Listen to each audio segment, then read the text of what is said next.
jioni hii ya leo ningependa tujifunze kipengele kingine tena. Tungependa kujifunza somo lingine tena jioni hii ya leo, na ili somo nalopenda tujifunze jioni hii ya leo, kwa wale ambao tunaweza kuandika kichwa cha habari kinachosema familia iliyofungwa kimafanikio.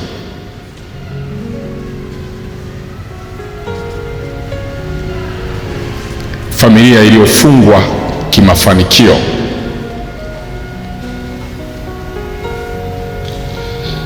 Sasa ninapozungumzia mafanikio, sizungumzii tu mafanikio mwilini, nazungumzia mafanikio rohoni, mafanikio upande wa ibada, mafanikio upande wa elimu, mafanikio upande wa kiuchumi, mafanikio upande wa kifamilia. Leo ukiweka familia yako kwenye mizani, nini unachokiona? Yaani picha ya kwanza unayoiona kwenye familia yako inakuja picha gani? Hilo litakusaidia.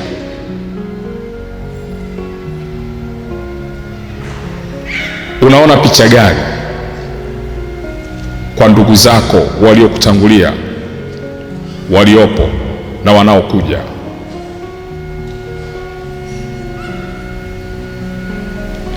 Unaona matumaini gani? Unaona neema gani ikitokea kwenye familia yako?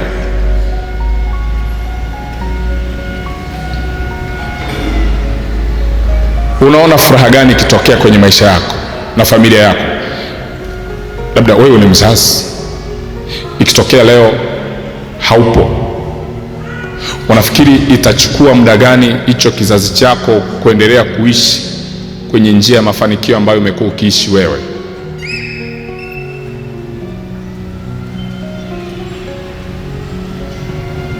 Itachukua muda gani?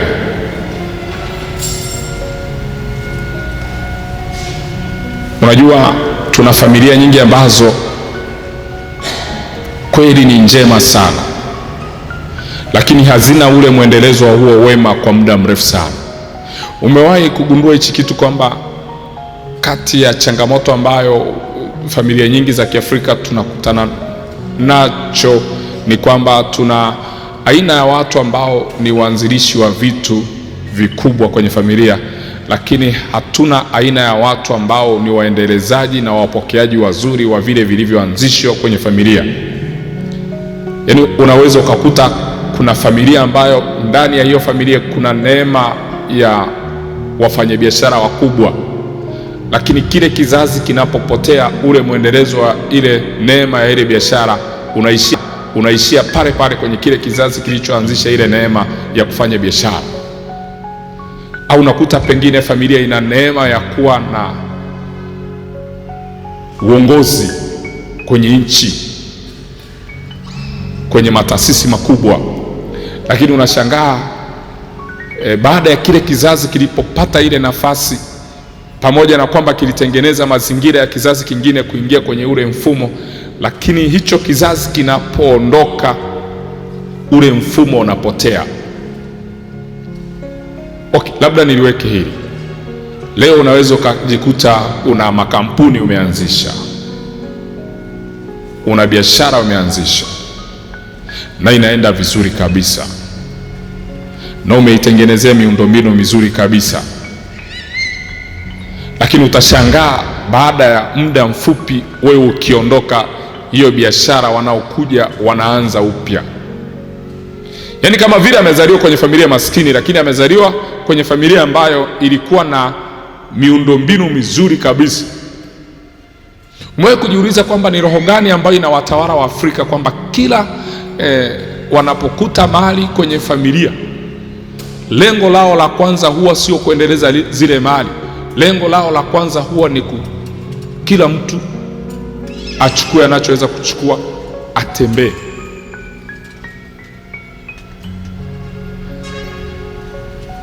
Yaani hatukai kwa pamoja kwamba hizi mali tunaziendeleza vipi, kwa sababu ni mali ya familia, tunaiendeleza vipi? Lakini unashangaa kwenye kikao cha familia kinachotokea ni kwamba aliacha mali kiasi gani, na kila mtu ajichukulie tu anachoweza kuchukua aondoke.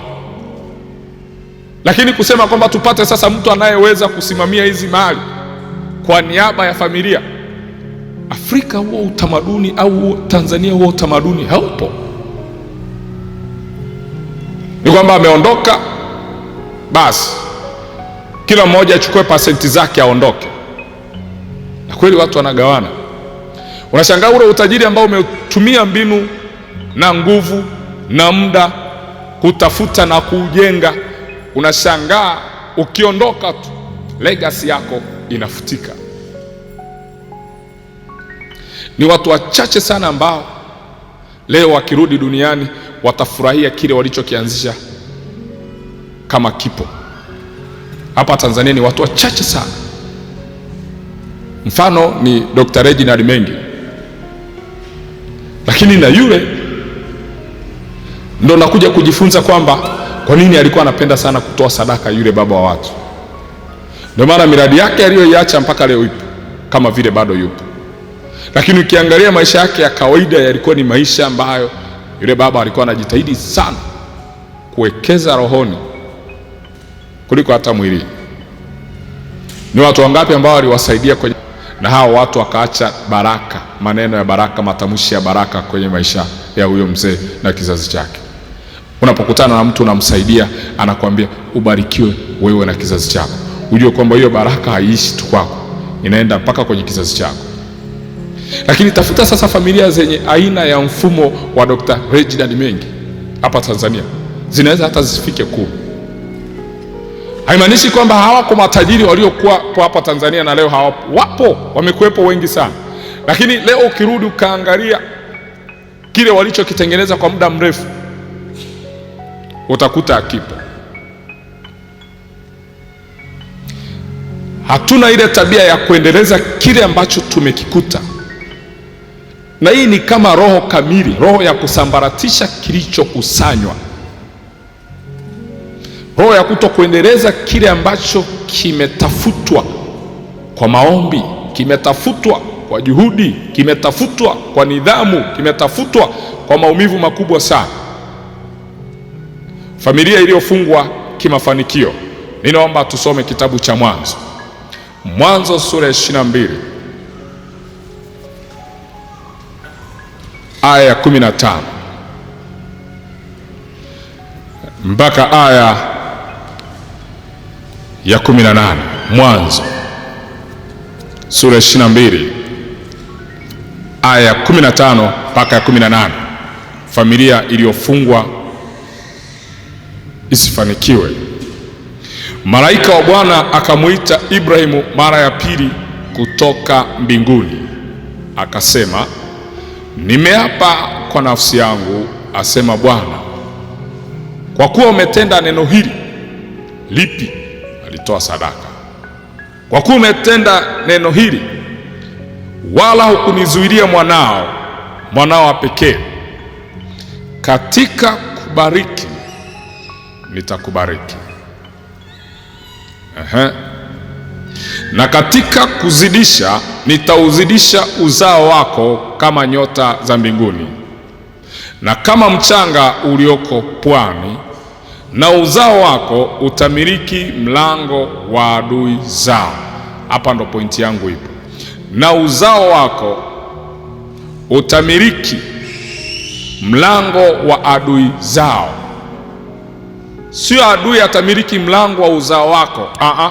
Uzao wako utamiliki mlango wa adui. Sasa angalia, familia nyingi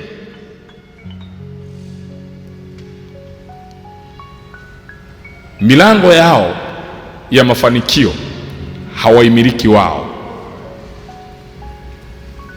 Milango yao ya kifursa hawaimiliki wao. Milango yao ya ukuu hawaimiliki wao. Milango yao ya wao kuinuka hawaimiliki wao, inamilikiwa na yule mwovu. Imekuwa vice versa. Lakini Mungu anamwambia Ibrahimu, uzao wako wewe utamiliki mlango wa adui. Maana yake ni kwamba Mungu anamwambia Ibrahimu kwamba uzao wako utakuwa na nguvu dhidi ya maadui zako, kwamba hakuna adui atakayeinuka akamiliki kizazi chako. Hakuna adui atakayeinuka akaleta madhara kwenye kizazi chako. Mungu anamwambia hivyo Ibrahimu. Sasa kwa nini Mungu anamwambia hivyo Ibrahimu? Mungu hajamwambia hivyo Ibrahimu ghafla. Ibrahimu alikuwa kwanza ametengeneza miundombinu ya yeye kuaminiwa na Mungu, miundombinu ya yeye kusikilizwa na Mungu, miundombinu ya yeye Mungu kumwelewa. Sasa ukitazama sasa, tukirudi sasa kwenye familia zetu, ni nani amesimama kwenye lango la mafanikio ya familia zetu? Ni Mungu gani anayetoa mafanikio kwenye familia zetu? Kwa sababu ukirudi ukaangalia kwenye familia zetu, kuna namna nyingi sana ambayo kuna mateso, kuna hali ya kutokuinuka, kuna hali ya kutokupiga hatua, kuna hali ya kutokuendelea. Manake ni kama fursa zetu zimeshikiliwa, ni kama fursa zetu zinakuwa controlled kutokea mahali ambapo sisi wenyewe hatupapendi. Kapige picha, utagundua hiki kitu, kwamba ni Afrika peke yake unaweza ukakuta watu wanafanikiwa wakiwa kwenye umri wa uzee, lakini akipata utajiri kwenye umri mdogo, utasikia naambiwa ameingia kwenye vyama vya siri, ameingia kwenye mazingira ya kutoa kafara. Kwa nini? Imezoeleka kwamba ili uwe na hela mpaka uanze kuwa na umri mrefu. Lakini kuna familia ambazo Mungu aliwaamini na wakatengeneza mazingira ya utajiri wakiwa na umri mdogo. Sasa vizazi vyao vimejikuta vimeingia kwenye mfumo wa mafanikio. Kwa hiyo anazaliwa nakuta utajiri upo, kazi yake ni moja tu, kuuendeleza, kuulinda na kuhakikisha kwamba huo utajiri unaongezeka. Lakini sisi tunazaliwa kwenye familia ambazo unaanza moja, yaani hata kama umekuta mifumo ipo, unajikuta tu unaanza moja, unaanzisha jambo, unang'ang'ana nalo, mwisho wa siku unaweza hata usifike mbali, ukajikuta umeishia njiani. Hichi kitendo cha adui kumiliki malango ya familia nyingi kimeleta athari nyingi sana.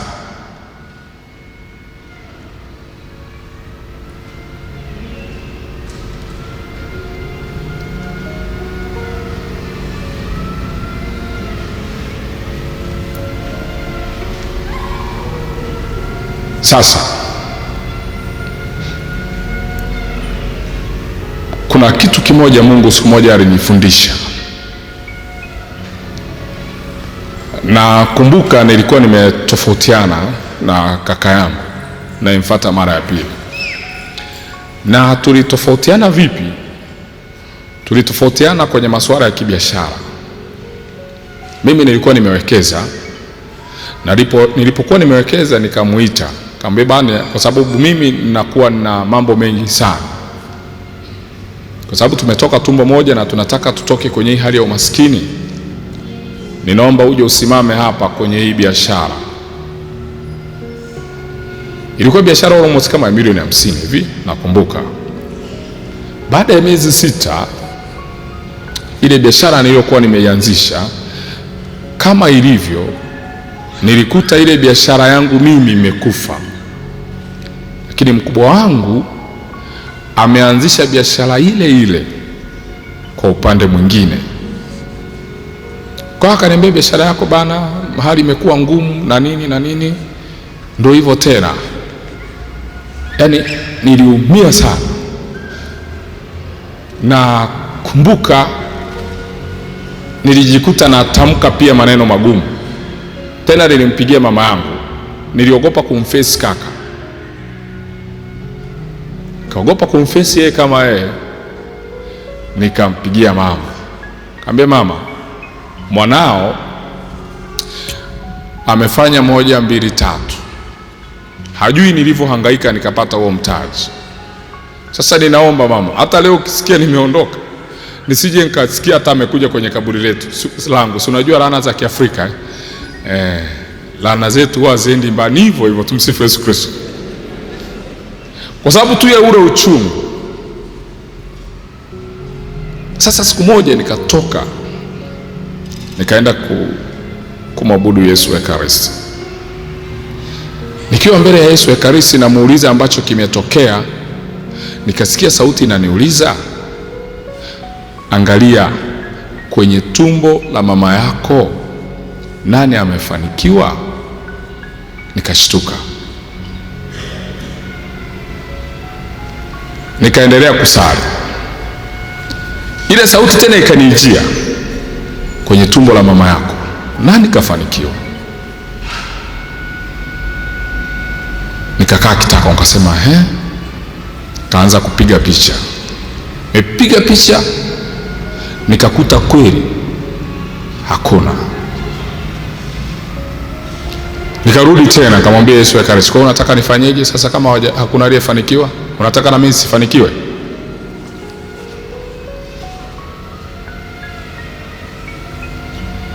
Akaniambia kuna zuio ambalo kimsingi liko kwenye njia ya mfumo.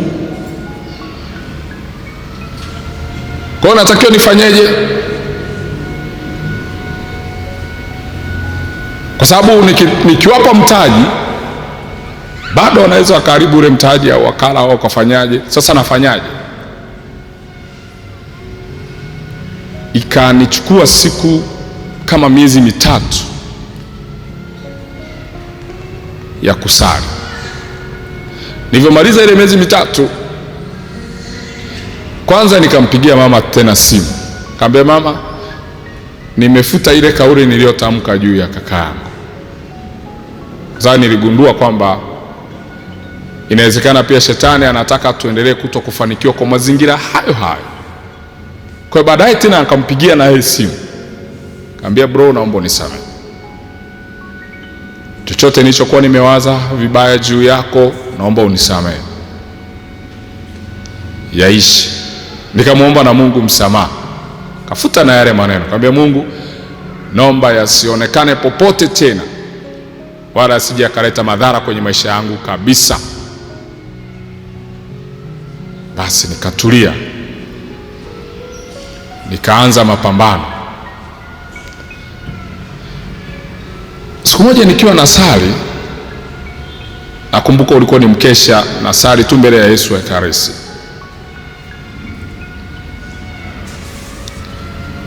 Nikasikia tena sauti inaniambia, unatamani kweli kufanikiwa, lakini kuna kitu ambacho natakiwa ukifanye. Kitu gani? Akionekana. Nikaendelea kusali mbele ya Yesu Ekaristi muda mrefu sana. Siku moja tena nimeenda kwa Yesu Ekaristi na sali. Niko karibu na yeye kabisa, nikiwa peke yangu.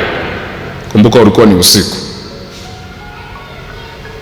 Sasa nikawa naona kama ishara fulani ya damu kwenye mwili na damu ya Yesu Kristo, kwenye ile monstrance. Naona kama ishara ya damu. Kashtuka nikasema, au ni macho yangu, nimekaa muda mrefu sana sijana nili. Nikatoka nje nikaenda kanawa, kahisi kwamba labda ni usingizi, sioni vizuri. Karudi nikaona hali ile ile. Nikarudi kusali. Ambia Yesu, unataka kuniambia nini? Ambacho nilikuja kugundua, nikagundua kwamba wakati familia yangu inajitafuta, kuna aina ya sadaka ambazo watu wengi wamekuwa wakizitoa, na wengine wamekuwa wakitoa pengine kwa nia nzuri kwenye dhamiri zao, wakiamini kwamba labda ni sehemu salama, lakini kumbe si sehemu salama. Katika mazingira gani? Nakuta kwamba kuna sadaka nyingi sana zimetolewa kwenye upande wa giza. Kwa unakuta mtu anataka kufanikiwa, anataka biashara yake iende, anaenda kwa mganga wa kienyeji, anafanya matambiko, wanachinja ng'ombe, wanachinja mbuzi, whatever. Lakini wanapochinja yale matambiko yani moja kwa moja wanaelekeza kwa shetani na si tena kwa Mungu. Kwa unakuta pia kuna mazuio ya sadaka ndani yake. Pale ndipo nilipoanza kujifunza umuhimu wa kushiriki adhimisho la ibada ya misa takatifu, na napokuwa na shiriki nalihusisha kabisa na maisha yangu. Sasa baadaye tena nikarudi kwa Yesu Ekaristi, akaniambia sasa, kuanzia leo sali misa nyingi sana za binafsi. Pale ndipo jifunza kwamba mimi kwa mfano labda kama nina miaka 40, kila mwaka huwa nasali misa binafsi. Kwa mfano kama nina miaka 40 nasali misa 40, tofauti na hii ya kusali na watu wote kama tunavyosali Jumapili.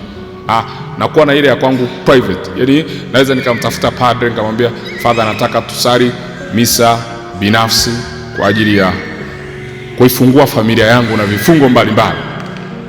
Kwa nilivyoanza vile, vita ikainuka. Ukipata fursa unasikia maneno yanainuka, ukipata mradi unasikia maneno yanainuka, ukiendelea kusali ndo hali inaendelea kuwa mbaya zaidi. Nikamwambia Yesu, mimi sitakuacha mpaka itakapowezekana. Sasa nini ambacho unaweza ukakifanya endapo unaona kabisa kwamba familia yako kuna mahali imefungwa?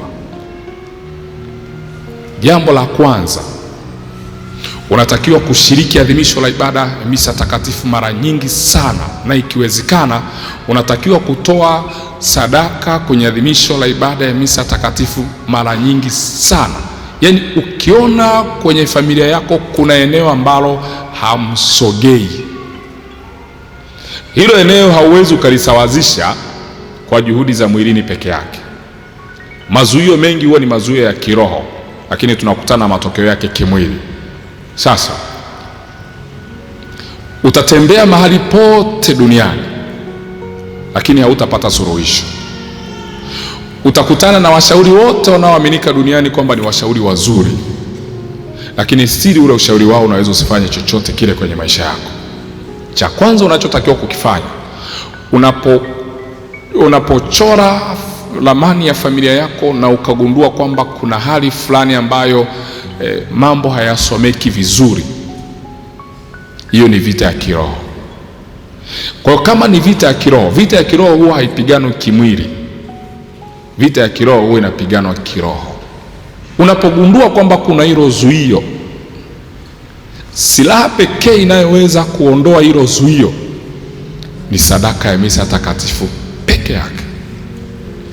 Na ndio maana ni rahisi sana familia iliyofungwa na vifungo mbalimbali vinavyoonekana na visivyoonekana kufunguliwa kupitia sadaka ya misa takatifu kuliko kingine chochote kile.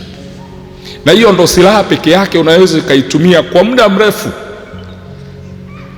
Najua kuna wale wanaambia, mimi nimesali sana lakini mbona mambo hayaendi? Sasa kuna wale ambao tunasali tukiwa na matarajio ya haraka haraka kwamba Mungu, nimesali misa 3, nimesali misa 10, mbona hivi vitu haviendi? Lazima ukubali kuwa mvumilivu. hata Mtakatifu Monica anapokuwa anamwombea mtoto wake Agustino, alitumia almost miaka 14 akiwa anasugua magoti kumwombea. Jambo lolote ambalo tunaliona kwenye familia limekuwa sugu na limetushinda na tumeshindwa kupata ufumbuzi wake, jambo hilo kama wewe ni Mkatoliki utalishinda kupitia sadaka ya misa takatifu. Ni moja ya silaha nzuri sana kama ikitumika vizuri kufungua familia zilizofungwa, na ikiwezekana tengeneza mazingira kabisa ya kuwa na kile kitu kinaitwa family mass, misa ya familia. Kila baada ya muda hakikisha kama unataka utoboe, ingawa ni wengi wanaweza wasikusapoti, wasiwe upande wako, lakini kama wewe unaweza ukafanya hilo jambo, lifanye. Nakwambia hiyo vita inayoinuka utaona maumivu yake kweli, lakini hayo maumivu hayawezi yakapambana na sadaka ya misa takatifu yakaweza. Listi kabisa kwamba Mungu, ninataka nitoke kwenye eneo hili kupitia hapa na hapa na hapa. Mwaka huu mwanzoni kabisa nilikutana na mama mmoja ambaye ana watoto 4, 2 wa kike, 2 wa kiume. Mtoto wake mmoja alikuwa na masters, aliacha kazi na alikuwa ameajiriwa kazi nzuri sana, aliacha kazi, na baada ya kuacha kazi akawa anasema nyumbani hamunipendi, wazazi hamunipendi. Kwa hiyo akasema hata kanisani mimi siwezi kuanza kusali zile sala za kujirudia rudia tu kila siku, manake misa tunazosali sala za Baba Yetu, Salamu Maria, yeye anasema ni misa sala zinazojirudia rudia. Akasema akaanza kusoma vile vitabu vya atheist, vile vitabu vya wakana Mungu na zile meditation. Siku hizi kuna kwenye social media sana, kuna watu wanajiita African power na nini na nini, wanaita kutumia nguvu za asili akaanza kuwafuatilia wale, akajikuta sasa anaondoka nyumbani, akamwambia msinitafute tena. Kwa hiyo kweli akaondoka nyumbani na akawa hapatikani kwenye simu, alikuwa anapatikana tu kwa njia ya email. Kwa hiyo akitaka kuwasiliana nao anawasiliana nao kwa njia ya email. Mdogo wake anayemfuata wa kike na yeye ana masters, amekuwa mlevi sana. Sasa yule mama akaanza kuzunguka kwenye makanisa, kuzunguka, anaenda kuombewa, sijui anaenda kufanyaje hivyo. Sasa siku moja akaja akaniambia, mwalimu, kuna hiki na hiki na hiki ambacho nakipitia. Nikamwambia yule mama, sawa, nimekuelewa. Lakini akaniambia, mwalimu, hawa watoto wangu wa kike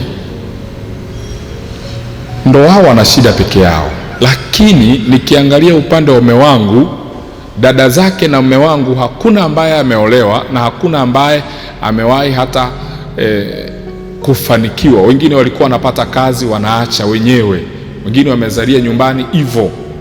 Kwa hiyo naona zile shida za dada zake na mume wangu ambao sasa ni mashangazi wa watoto wangu, ndo watoto wangu wameathirika kwa mazingira hayo. Sawa. Nikagundua kabisa kwamba kuna shida kwenye eneo la uzao, hasa upande wa kike. Nikamwambia, sasa mama, kuna misa unatakiwa usali. Misa ya kwanza kabisa ni ya kuomba toba na rehema kwenye upande wa uzao wa kike. Na hii misa unasali vipi? Nikamwambia hii iwe family mass mama, iwe family mass. Mapadri wapo, nenda umwambie. Na unapokuwa unataka kushiriki au kusali sadaka hii ya misa takatifu, mwambie kabisa padre intention ya ile misa. Usiseme tu kwamba nimekuja kuomba tusali tu kama tusali. Unapoona kama kuna shida ya eneo la kiuchumi, mwambie padre kabisa kwamba nasali adhimisho hili la ibada ya misa takatifu kwa lengo la kuombea uchumi wa familia. Ninaona familia kama familia tumefungwa kwenye eneo hili la kiuchumi, tuna kifungo cha kiuchumi. Sadaka hii ya misa takatifu ninataka tusali ili kupitia hii sadaka ya misa takatifu Mungu afungue milango yote iliyofungwa, tunayoifahamu na tusiyoifahamu, ya kiuchumi kupitia sadaka hii ya misa takatifu. Ukitoka hapo ukiona kama ni eneo la ulevi, kwamba familia hii kuna walevi wengi sana, na huu ulevi ndio unasababisha watu wasifanikiwe, kwa sababu kila wanapopata pesa hawawezi wakafanya jambo lolote, mwambie kabisa sadaka hii ya misa takatifu nayo isali, tunataka tusali kama familia, lakini nia ni kuombea hii roho ya ulevi ambayo naiona. Sifu Yesu Kristo. Si kuna mtu ananielewa? Wakati mwingine usiweke mania mengi, chomoka na kile kimoja ambao unaona kabisa kwamba hii ndo common.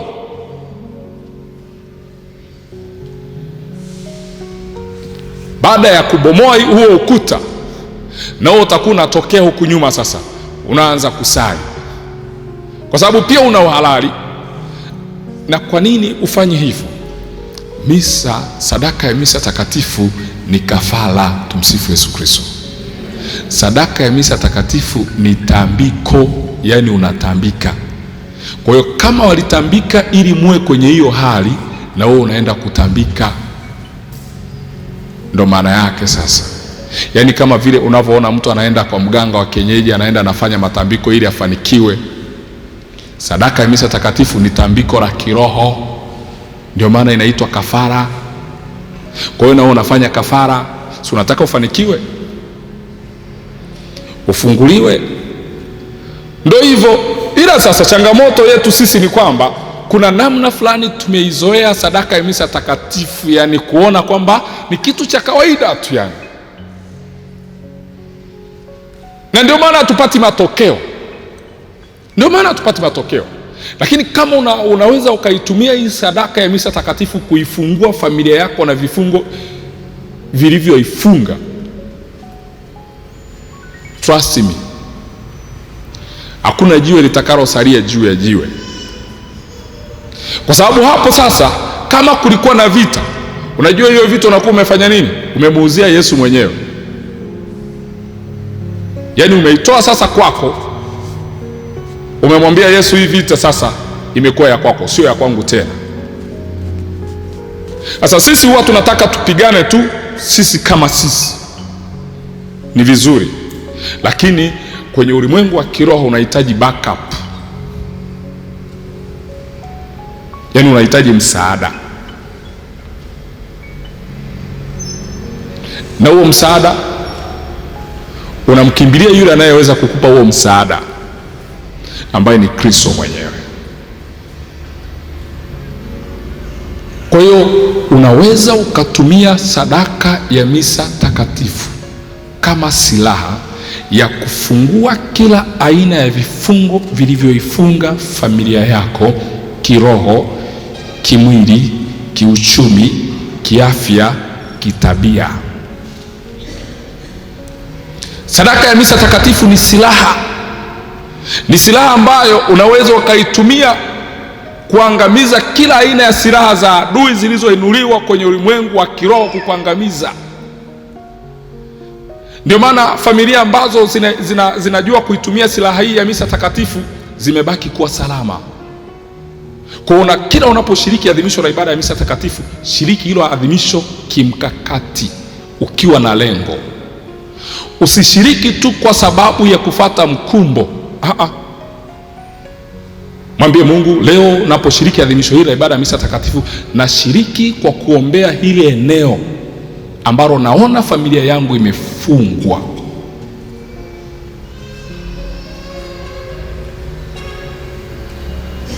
Unamhusisha Mungu kwa mapito unayopitia kupitia sadaka ya misa takatifu. Bia Mungu, nakipitia hichi, ninakipitia hichi, lakini ninaomba kupitia sadaka hii ya misa takatifu, ninaomba ufungue mafumbo yote niliyoshindwa kuyafumbua kwenye maisha yangu. Ndio maana tunapoanza adhimisho la ibada ya misa takatifu, utasikia padre anatualika kwa kusema, naomba tushiriki mafumbo haya matakatifu.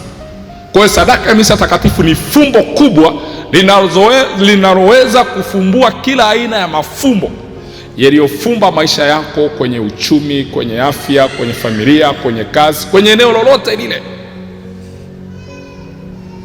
Ni kweli kwamba hauwezi ukajua adui anatumia silaha gani kuangamiza maisha yako, lakini kupitia sadaka ya misa takatifu unaweza ukajua hizo silaha, kwa sababu umemruhusu Kristo mwenyewe. Kwa hiyo kifungo chochote unachokiona kimeifunga familia yako, kifumbue kupitia sadaka ya misa takatifu. Haya mafungo mengine hayataondoka kama usiporudi kwenye chanzo chenyewe, ambacho hicho chanzo ni Kristo mwenyewe. Unampata vipi? Kupitia maabudu matakatifu kama ambavyo tunaenda kuabudu muda huu, kupitia sadaka ya misa takatifu.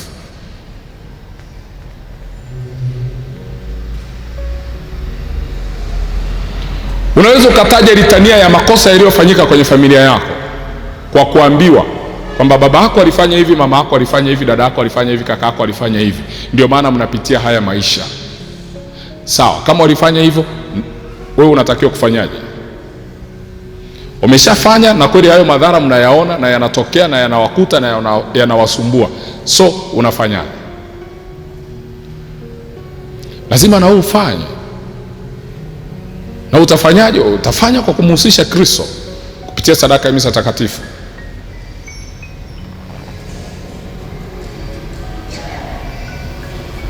Kwa hiyo niwape ushuhuda wa mwisho, tuingie kumwabudu Yesu Ekaristi. Baba yangu mdogo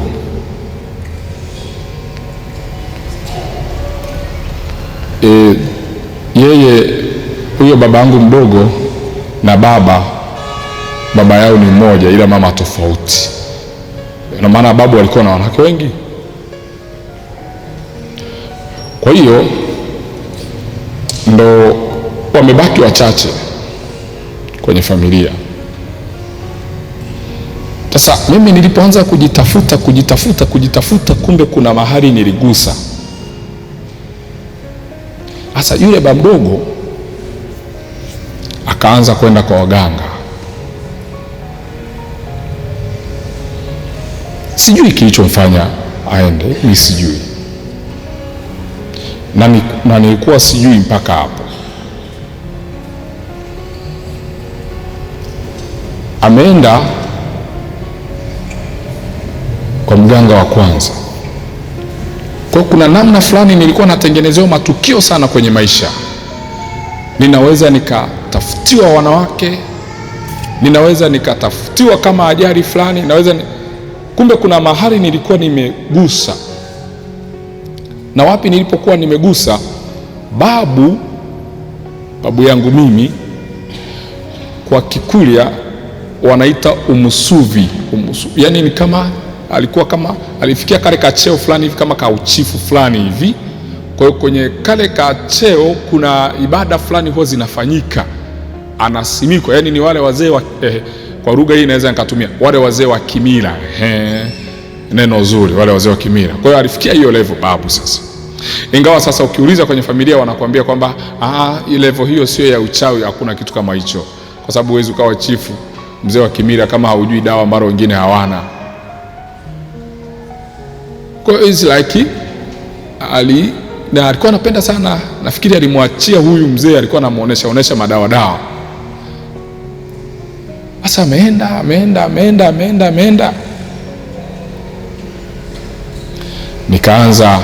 akaanza kunitafuta.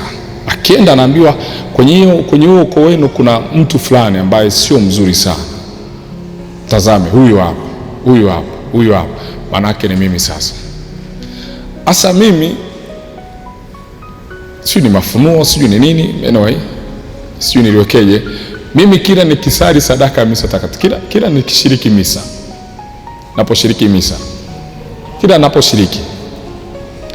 huwa kuna sala zangu na sala. Kwa mfano, wanamuomba Mungu kwamba nguvu ya misa hii takatifu ninayoishiriki sasa hivi, hii nguvu ninaomba iwe nguvu yangu kiroho na kimwili. Msifu Yesu Kristo. Haya, kibali cha misa hii takatifu ninaomba kiwe kibali changu kiroho na kimwili, kama misa hii takatifu inavyokubalika duniani na mbinguni. Ninaomba na mimi maisha yangu nikubalike duniani na mbinguni, kama misa hii takatifu inavyoheshimiwa na maskini na tajiri na kiongozi na yeyote. Unajua sadaka misa takatifu inaheshimiwa, kila kiumbe kinaheshimu hiyo sadaka misa takatifu. Kwa mimi kuna namna huwa najiconnect na zile nguvu ambazo zinaweza zikabadili vipaji vya kibinadamu kutoka kuwa vipaji vya kibinadamu kuwa mwili na damu. Zile nguvu zinazobadili vile vipaji, zile sasa namwambia Mungu, nguvu hizo zinazobadili hivi vipaji vya kibinadamu kuwa mwili na damu yako, hizo nguvu ziwe za kwangu, na hizo nguvu zibadili nguvu zozote za giza zinazofuatilia maisha yangu. Sifu Yesu Kristo.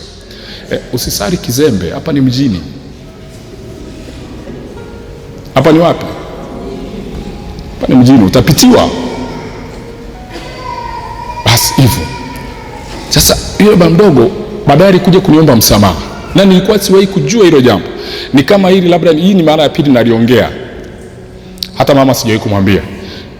Naongea hivi kwa sababu huwa hawezi akapita YouTube, kwa sababu hana simu ya kuangalia YouTube. Akaenda kwa mganga wa kwanza. Mganga wa kwanza akamwambia, sasa sikiliza, huyu dogo huyu ametafuta uchawi wa nje. Maana yake amemtafuta mganga kutoka nje. Kwa hiyo kama unataka umpate, na wewe tafuta mganga kutoka wapi? Amemkwepa.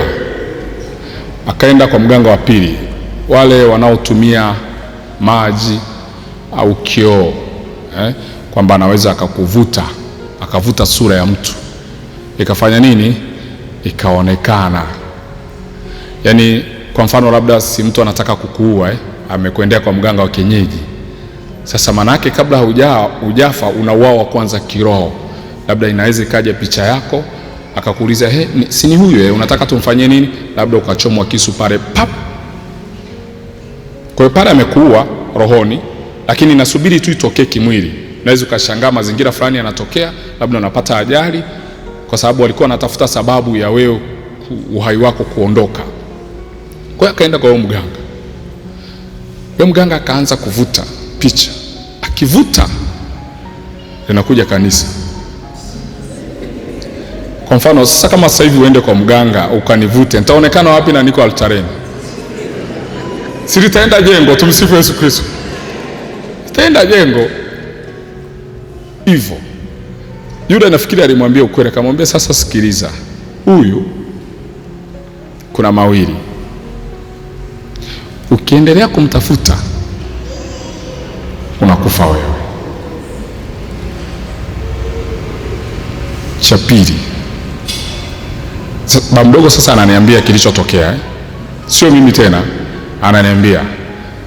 Akamwambia, sasa sikiliza, cha pili, huyu kwa hiki ulichokifanya na anachokifanya yeye,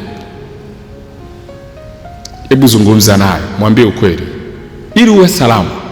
Mwambie ukweli, kwa sababu mimi nilienda kwenye ile ardhi niliyozaliwa, nikamwambia Mungu, mtu yeyote kwenye hii familia asije akafanikiwa ikiwa ataenda kwa mganga wa kienyeji. Yupo mdogo wangu wa baba wa mama mdogo, kabla sijafanya hivyo alikuwa saa nyingine analeta waganga pale nyumbani. Mara ya pili alipojaribu kumpeleka huyo mganga, hakufika kwenye ile territory ya pale nyumbani. Alifika akarudi, yaani anataka aingie kwenye territory ya eneo tulilozaliwa, akaambia hapo mimi siingii. Tumwabudu Yesu, karisi muda umeenda.